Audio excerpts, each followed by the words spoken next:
Сәлеметсіздер ме, құрметті 10-шы сынып оқушылары? Бүгін бізде қазақ әдебиеті пәні бойынша 90-дық жиынтық бағалау. Осы 90-да біз сіздермен парасат пайымы деп аталатын 3-ші тарауды аяқтамақпыз. Оқылған шығармалар: Айгүл Кемелбаеваның «Шашты» әңгімесі. Бұл әңгіме бойынша біз сіздермен бөлім бойынша жиынтық бағалау жазған болатынбыз. Бүгінгі 90-дық жиынтық бағалау жұмысымыз Талап Сұлтанбековтың «Көшпелі алтын» ғылыми-фантастикалық әңгімесі мен Ораз Ақын Асқардың «Шетте жүрген бауырластарға» өлеңі бойынша болмақ. Құрметті оқушылар, біріншіден 90 бойынша жиынтық бағалауға шолу жасап алайық. Жұмыстың ұзақтығы 40 минут. Түсіну және жауап беру 5 минут уақыт беріледі. Анализ және интерпретация тапсырмаларын орындауға 10 минут уақыт беріледі. Бағалау және салыстыру тапсырмаларын орындауға 25 минут уақыт беріледі. Барлық балл саны 15. Тапсырмалар түрлері: қысқа жауапты қажет ететін сұрақтар, жазбаша толық жауапты қажет ететін сұрақтар. Бұл 90-дық жиынтық бағалау барысында таңдауды қажет ететін сұрақтар жоқ, яғни тест сұрақтары бұл жұмыста қамтылмаған. Жиынтық бағалаудың құрылымы: 90-дық жиынтық бағалау 3 бөлімнен тұрады.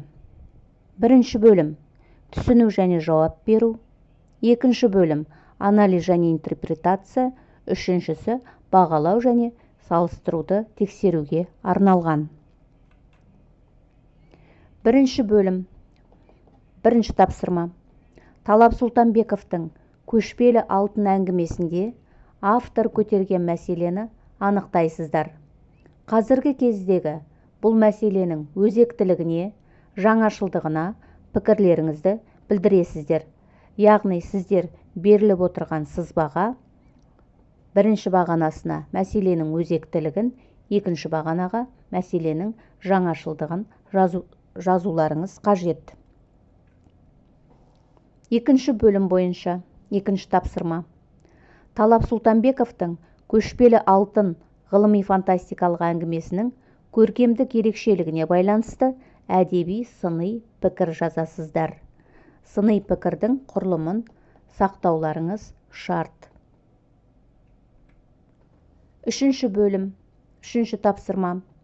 Ораз Ақын Асқардың «Шетте жүрген бауырластарға» өлеңінде көтерілген мәселені анықтап, алған әсерлеріңізді шығармашылықпен жеткізесіздер. Яғни сіздер эссе жазу барысында өз ойларыңызды жинақтап, толық жеткізулеріңіз қажет. Құрметті оқушылар, 90-дық жиынтық бағалау жұмысын жазу барысында міндетті түрде дескрипторларға сүйеніңіздер. Бірінші тапсырма бойынша шығармада көтерілген проблемалық мәселелерді анықтап, мәселелердің өзектілігін көрсете алғандарыңызға бір ұпай аласыздар. Мәселелердің жаңашылдығына баға бере алғандарыңызға бір ұпай аласыздар. Екінші тапсырма бойынша шығармаға қатысты дерек көздерден пікірлер, дәйек сөздер қолдана алғандарыңызға бір ұпай аласыздар. Сыни пікірді жаза алғандарыңызға бір ұпай аласыздар. Сыни пікірдің құрылымын сақтағандарыңызға бір ұпай аласыздар.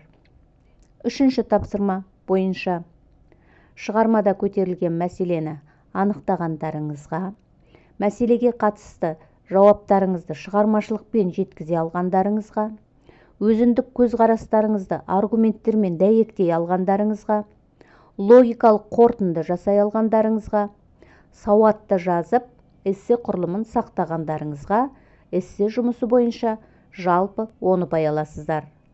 Ал жалпы 90-дық жиынтық бағалау бойынша жинайтын ұпайларыңыз 15.